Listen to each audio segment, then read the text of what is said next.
Mr. Thaweelarp, Ms. Nayah, and Mr. Ni-asi, Mr. Usman, on award reporting in the Bangkok Post, CNN, and Al-Jazeera, a comparative critical discourse analysis. Please give them a warm welcome.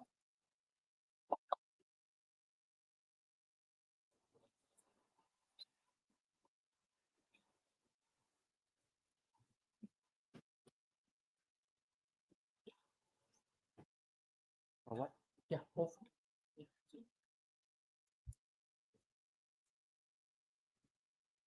Bismillahirrahmanirrahim. Assalamualaikum warahmatullahi wabarakatuh. Good morning, everyone. We are from Prince of Songkhla University Pattani Campus, Thailand. Ladies and gentlemen, language can shape our perception of conflict. Every news headline tells a story, but rarely the full truth. Ladies and gentlemen, you are here with us on the result. Kasavo reporting in Bangkok Post, CNN, and Al-Jazeera. Comparative critical discourse analysis. But first, think about the last conflict-related headline you read. How did it shape your perspective? Our beloved audiences, today we will explore how media headline influence opinion on the Israel-Palestinian war. Therefore, the present study attempts to explore how Thai and non-Thai media report on the Israel-Palestinian conflict using critical discourse analysis. Also, we seek to figure out concealed bias and framing method by addressing two questions. For the first question, do the Bangkok Post, CNN, and Al Jazeera reveal any ideological bias toward the Israeli or Palestinian in their news reporting of the Israeli-Palestinian conflict? Second question, how are the actors in the Gaza-Israeli conflict represented in the Thai and non-Thai media coverage?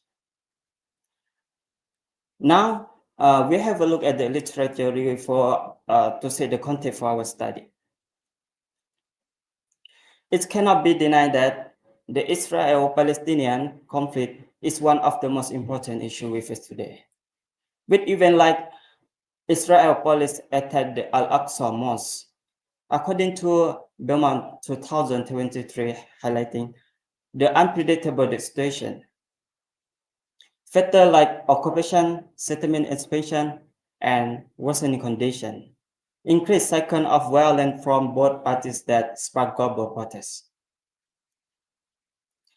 Now let's move to the media discourse and news headline. Interestingly, the conflict is reported in different ways by various news outlets.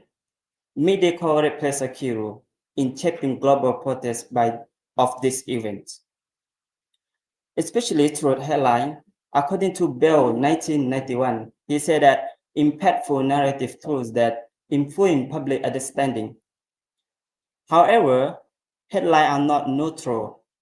According to Richardson 2023, argues that they contract ideological bias, they contract ideological stance, especially in conflict reporting. So this makes analyzing headline essential for improving media literacy. Now, let's move to know the detail of Bangkok Post and other media outlets by forums.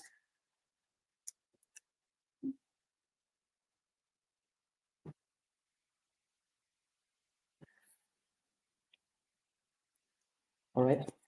Hello. Assalamu alaikum and sawadee krab. All right, let's see how this applies to specific media outlets. So in Thailand, Bangkok Post is the major English newspaper which also report the Gaza war crisis.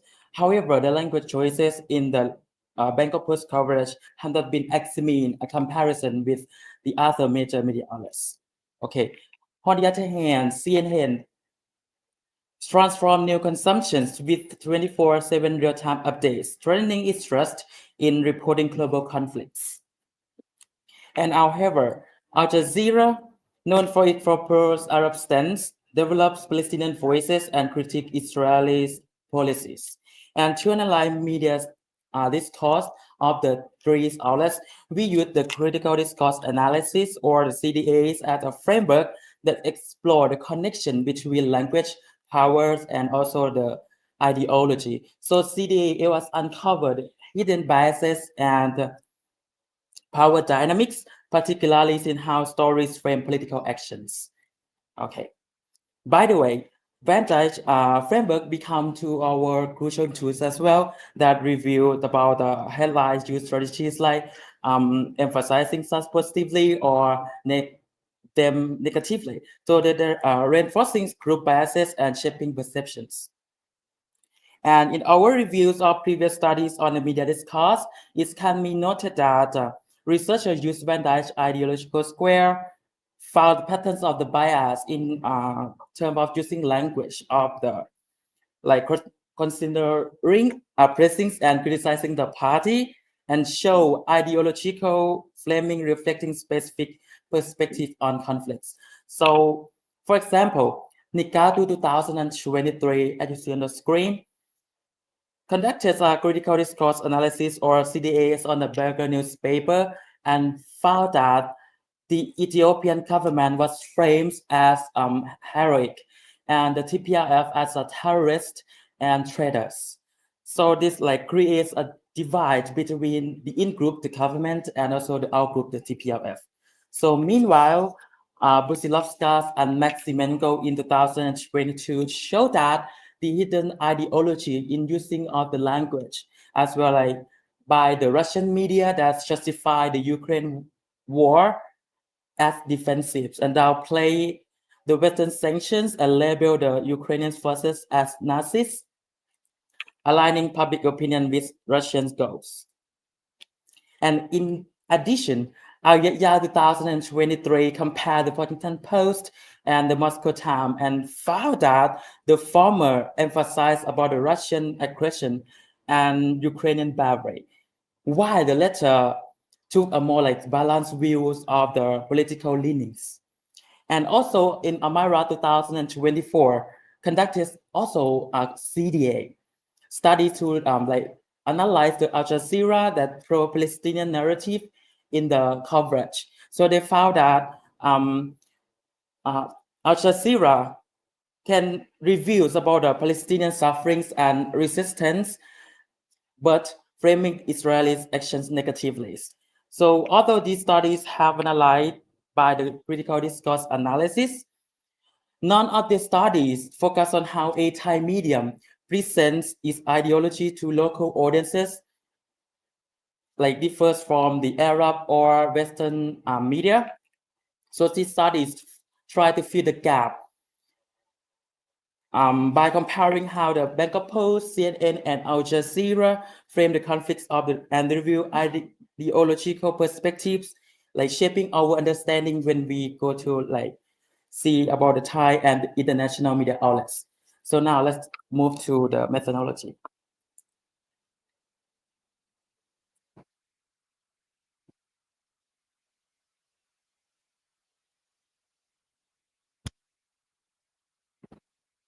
Thank you, Mr. Thaweelarp. Okay, let's move on to methodology. For the methodology, we took a qualitative approach to study how media headlines frame Israeli-Palestinian conflict. That our analysis focused on 30 headlines from 3 major media outlets. They are the Bangkok Post, CNN, and Al Jazeera.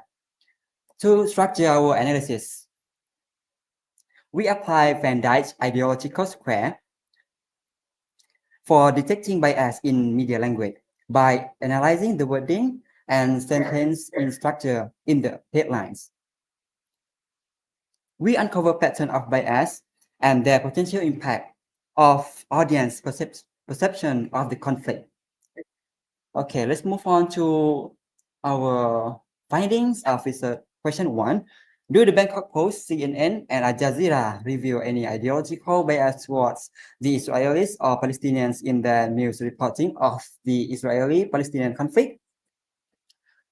Based on our analysis of headlines from these three outlets using Van Dyke's ideological square, we found 4 key categories of bias in their coverage. For the first one is emphasizing positive us. Look at that, these headlines. CNN frame Israel as peace-seeking or constructive. For example, in the headline,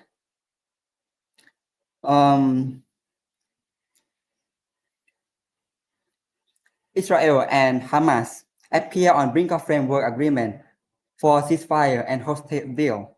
Israeli source says highlight Israel's proactive role in peace effort. First like on brink of framework agreement for ceasefire and hostage deals. Subtly portray Israel as peace-seeking. Similarly, the headline, Israeli strike that kill 45 at camp for displaced Palestinians in Rafah, a tragic error. Netanyahu says, shift focus from aggressive to regret by... Sorry, thank you. Sorry. Similarly, the headlines, Israeli strike that kill 45 at camp for displaced Palestinians in Rafah, a tragic error. Netanyahu says shift focus from aggression to regret by using the term a tragic error. So this example illustrates how CNN is trying to convey the Israeli leader. Netanyahu's could realize he is not supporting this evil act, but it occurred unintentionally. And next, emphasizing negative them.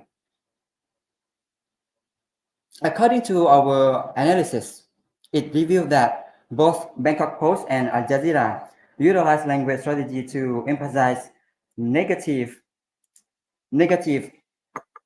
consequences of opposing action in the conflict. The Bangkok Post focuses on Hamas' shift position on this fire.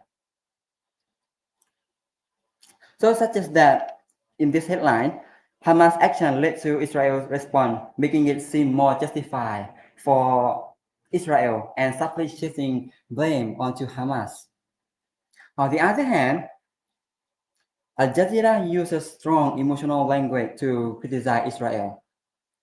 For example, in this headline, Al Jazeera uses the word bloodbath to show extremely violent and suffering, making Israel action seem really aggressive.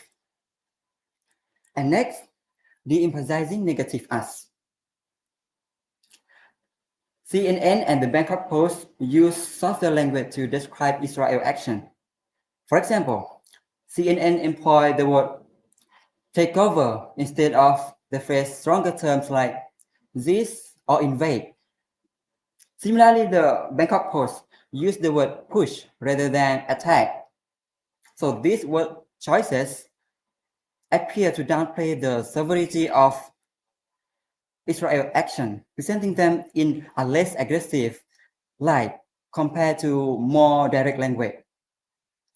Okay, and for the last one is de-emphasizing positive them.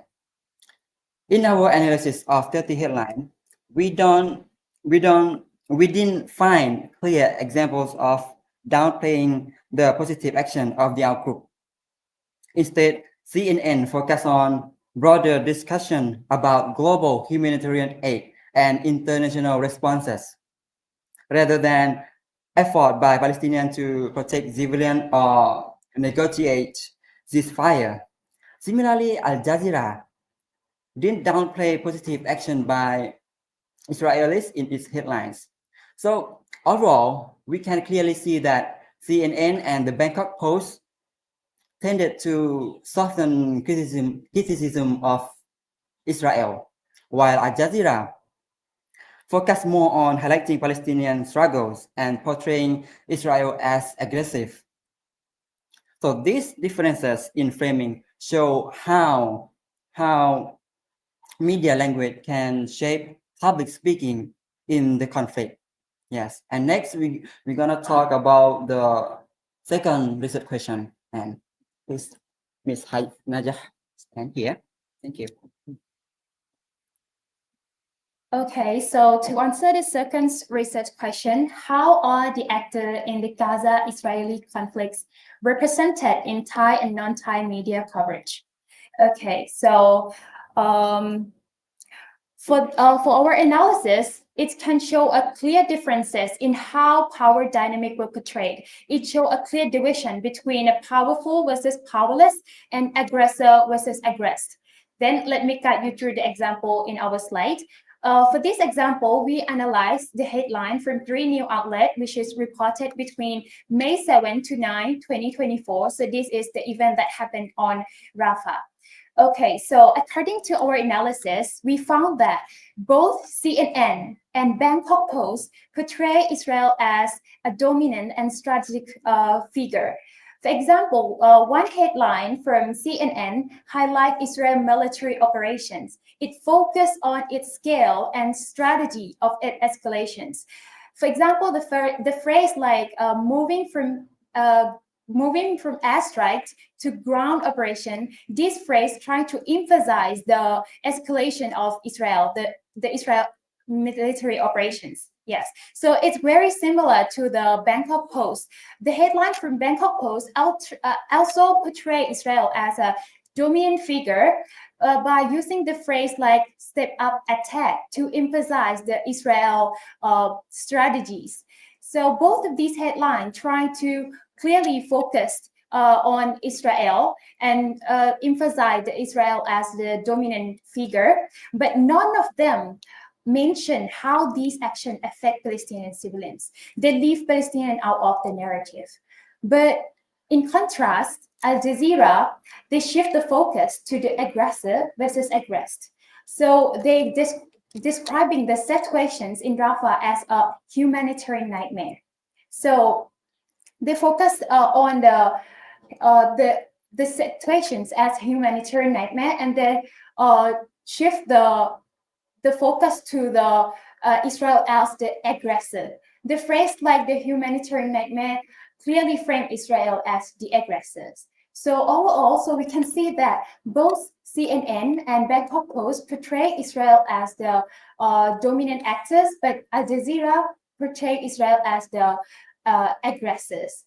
So overall, we can see that when we see all of these headlines, we can see that the headline, the media doesn't just report us about what happened, but it can craft the narrative that influence how we understand the power and the humanities.